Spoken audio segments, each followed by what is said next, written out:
कायद-ए-आज़म की आज सालगिरह है और कायद-ए-आज़म को ज़रा आज उनकी पर्सनालिटी का एक और ख़ासा हम आपके साथ शेयर करेंगे। कायद-ए-आज़म बहुत हार्ड वर्किंग थे। उनकी पाकिस्तान बनाने के लिए जो कुर्बानियाँ वो भी हम किसी भी सूरत में छुटा नहीं सकते और हम जितना भी तस्करा करें वो कम है। लेकिन एक चीज़ जो आप उनके जितने भी पिक्चर्स देख लें तो उसमें आप नोटिस करते और ऑब्जर्व करते थे कि कायद-ए-आज़म की style statement which was loud, I mean नज़र आ रही होती थी कि क्या परफेक्ट टेलर्ड सूट्स उन्होंने पहने होते थे। जो मोनोकल उनके साथ होता था, वो हर चीज़ एक एक चीज़ जिस तरह से एसेसरीज़ उनके पास जो मौजूद थी, अगर हम अभी देखें तो हम अपने सियासतदानों में वो वैसा स्टाइल नहीं देखते।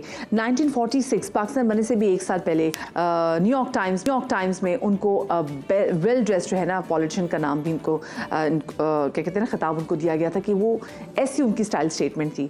तो ज़रा इस पर ज़रा तफसीलन बात करेंगे। हमारे साथ तो मौजूद हैं पाकिस्तान के मारूफ डिज़ाइनर मुनीब नवाज़, उनको शामिल गुफ्तगू। अस्सलाम वालेकुम मुनीब एंड वेलकम टू सुबह का समा। मुनीब, सबसे पहले तो मुझे ये बताइए कि हम जब भी कायद-ए-आज़म की कोई भी पिक्चर देखें, उन्होंने शेरवानी पहनी हो, उन्होंने सूट्स पहने हों, उनके जूते हों, उनकी कैप हो, हर एक चीज़ बताती थी कि कितना उनका ध्यान है हर चीज़ की डिटेलिंग पे।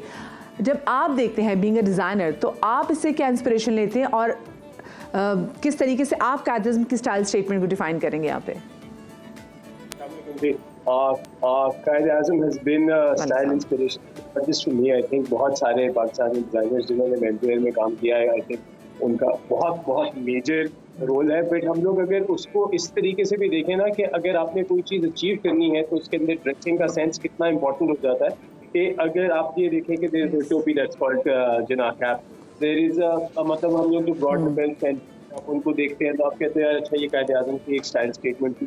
सो there is so much that हम लोगों ने डिटेल्स में, जैसे आप the monocle, the tailoring, the best dressed politician in 1946, वो सारा कुछ आपको ये भी बताता है कि if you do anything is how you do everything. अगर आप अपने साथ कपड़ों में भी उतना ही इम्पोर्टेंस देते हैं जितना आप अपनी ज़िंदगी के बाकी तर्ज़ अमल में देते हैं, तो आई थिंक दैट शोज़ कि आपने ये नहीं करना कि आपने अच्छा जी कुछ भी पहन के कुछ भी कर करा के आपने मुल्क बनाने के लिए नहीं निकल जाते। बिल्कुल सही कह रहे हैं। अच्छा, मैं कायद-ए-आज़म के बारे में पढ़ी थी कि कायद-ए-आज़म के पास तकरीबन 200 से ज़्यादा टेलर्ड सूट्स थे और शाज़ो नादिर ही किसी ने देखा था कि कायद-ए-आज़म ने कभी कोई अपना सूट जो है वो रिपीट भी किया हो। इधर अगर मैं स्पेसिफिकली बच्चों से कहूँगी भी, जो बच्चे में देख भी रहे हैं कि अगर आप जाएँ मज़ार कायद में नीचे, फिर उसके बाद जो एक म्यूजियम है उसमें जो चीज़ें पड़ी हुई कायद-ए-आज़म की जो एक टाइम उनके पास थी, तो अगर हम वो सूट की अभी भी स्टिचिंग देख लें तो आप कहते हैं कि भाई मतलब सेवल रो लोगों को इसका मालूम ही नहीं है, तो सेवल रो ने कायद-ए-आज़म के लिए इतने जो सूट्स बनाए और मैं तो और स्टिच बाय स्टिच ऐसी चीज़ है कि आप देख के हैरान हो जाते हैं कि भाई उस टाइम इतना एक बंदे का ये टेस्ट था। बिल्कुल, आई थिंक वो जो सेवल रो के दोस्त में उस वक्त सारे जो सूट्स होते थे वो हैंडमेड होते थे, तो उसके जो टेक्निकल स्ट्रक्चर है वो आजकल के सूट मतलब 10,000 गुना वेटेड है। उसके अलावा मतलब टू अंडरस्टैंड कि उनकी बॉडी बहुत लीन थी और फिर भी he could wear those really wide level, वो एक बड़ा इंपॉर्टेंट एलिमेंट है कि उस वक्त के जो टेलर्स जिनके साथ वो काम करते थे, दैट ऑल्सो शोज कि उनकी टीम सिलेक्शन कितनी अच्छी थी कि वो जिन लोगों के साथ काम करते थे वो उनकी पर्सनैलिटी को, उनकी बॉडी टाइप को कितना बेहतर समझते थे। सो चक्कर से इसके अंदर जो आपने कहा कि वो अपने सूट वो दोबारा से पहनते थे, I think that is something जो आजकल अगर करें तो हम लोग उसको भी एक अजीब सी न्यूज़ बना दें। बट आई थिंक इम्पॉर्टेंट चीज़ ये है कि हम उसकी एडवांटेज देखें आज के दिन खास तौर पे, बिकॉज उसकी वजह से what he did was unprecedented. मतलब वो दुनिया की हिस्ट्री में बहुत कम लोग ऐसे होंगे जिन्होंने अपने आप को एक मुल्क बना के दिया है। एंड आई थिंक उसके अंदर अगर हम ये भी बात करें कि उनके कपड़े की सिलेक्शन, उनकी स्टेट, उनकी स्टाइल स्टेटमेंट, वो एक बहुत ही इम्पैक्ट था उस वक्त के नौजवानों के लिए भी। एंड मतलब also knowing the fact that the women also took after the whole style, and I think they really had and got onto the bus of effort. Munib, मैं अभी भी कायद-ए-आज़म के जो जूतों की जो कलेक्शन है वो मैं देखती हूँ तो और मैं हैरान होती हूँ कि भाई इतने ज़बरदस्त जूते, मतलब अभी भी अगर वो देखें तो किसी के पास वो एक या दो ही जूते हो तो लोग अपने आप को समझते हैं कि बड़े फैशनेबल हैं, लेकिन उनके पास पूरी सीरीज थी। उनकी हर तस्वीर में आप उनके जूते देखेंगे, उनके जूते बिल्कुल डिफरेंट हैं। वो मोनोकल जो वो यूज़ करते थे, वो जो एसेसरीज उनके पास तमाम तर मौजूद थी, हम नहीं देखते कि कोई भी शख्स उनके पास। और मोनोकल तो उस टाइम पे बहुत बड़ी गेम होती थी, जो कि कायदे में स्पेसिफिकली हम देखते थे, कभी उनकी पॉकेट में होता था और कभी जैसे एक फातिमा जिन्ना के साथ की तस्वीर भी है तो उन्होंने अपनी बिल्कुल गले में डाला हुआ है, तो वो बड़ा ज़बरदस्त लगता था। Again, you have to see this as a point of view of a personality. एक इंसान है जिसकी personality, obviously उन्होंने में अपनी तालीम हासिल की, तो kind of exposure of dressing, exposure of ये tailoring, exposure of style, और उसके बाद जब वो इंडिया सबकॉन्टिनेंट में भी आके उन्होंने दिखाई, I think one thing that kind of got a lot of attention was कि ये एक इंसान unique, he stands out from the crowd. So ये एक बहुत important aspect होता है when you achieve goal in your life, that is जो कि थोड़ा सा absurd लोगों को लग रहा हो, बट अगर आपने उसके साथ साथ अपनी ड्रेसिंग को, अपने आप को उस तरीके से मेंटेन नहीं किया हुआ ना, जैसे सैड देखते हैं when you look at the news and you look at politicians talking to each other, तो आप उसके अंदर वो एक सेंस ऑफ स्टाइल मिस करते हैं, आप एक सेंस ऑफ camaraderie मिस करते हैं, आप सेंस ऑफ मिस करते हैं कि यार अच्छा जी आपने अपने आप के साथ क्या किया हुआ है, तो आप मुल्क के साथ क्या करेंगे sadly.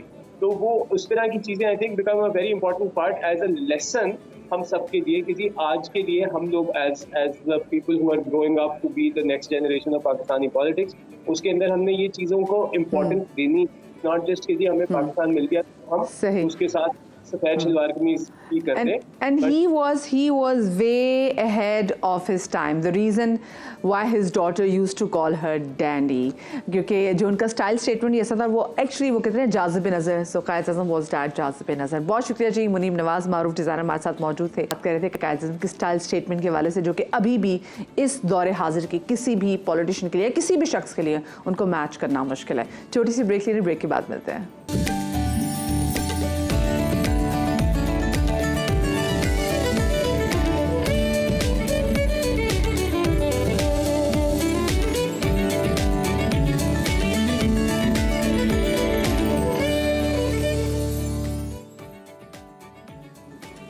Welcome back after the break. और जितने भी लोग हमें देख रहे हैं, हमारी तमाम मसीही बिरादरी को हम एक बार फिर से क्रिसमस की मुबारकबाद उनको देंगे, और अल्लाह करे ये क्रिसमस पूरी दुनिया में नहायत ही अमन से मनाया जाए। और आज के दिन जब अपने गिरजाघरों में जाएँ तो फ़लस्तीन के हवाले से दुआ ज़रूर कीजिएगा। हमारे साथ इस वक्त हमारे लिए बड़े ऑनर की बात है कि वफाकी वज़ीर मज़हबी अमूर अनीक अहमद साहब हमारे साथ स्टूडियो में मौजूद हैं, उनको शामिल गुफ्तगू करेंगे। अस्सलाम वालेकुम अनीक साहब। वालेकुम सलाम, वेलकम टू सुबह का समा। अच्छा, सबसे पहले तो मैं आपसे बात करना चाहूँगी कि आज का दिन नहायत इंपॉर्टेंट डे है, कि आज क्रिसमस मनाई जा रही, पूरी दुनिया में मनाई जा रही है, और ये इट्स अ हाई टाइम कि हम बात करें इंटरफेथ हार्मनी के हवाले से। जी हाँ, बिल्कुल। इंटरफेथ हार्मनी से पहले अगर आपकी इजाज़त हो तो थोड़ी सी बात मसीह अलैहिस्सलाम पे कर लेते हैं। जी ज़रूर ज़रूर। यह हम क्रिसमस, जैसे कि आपने फरमाया और वजह फरमाया कि बहुत अहम दिन है हमारी तारीख़ का। सरकार दो आलम सल्लल्लाहु अलैहि वसल्लम से कबल मसीह अलैहिस्सलाम तशरीफ़ लाए। सरकार दो आलम सल्लल्लाहु अलैहि वसल्लम फरमाते हैं कि मैं इब्राहीम अलैहिस्सलाम की दुआ हूँ, मैं अपनी माँ का ख्वाब हूँ और मसीह अलैहिस्सलाम की बशारत हूँ। सूरह सफ़ में भी ये बयान किया गया है।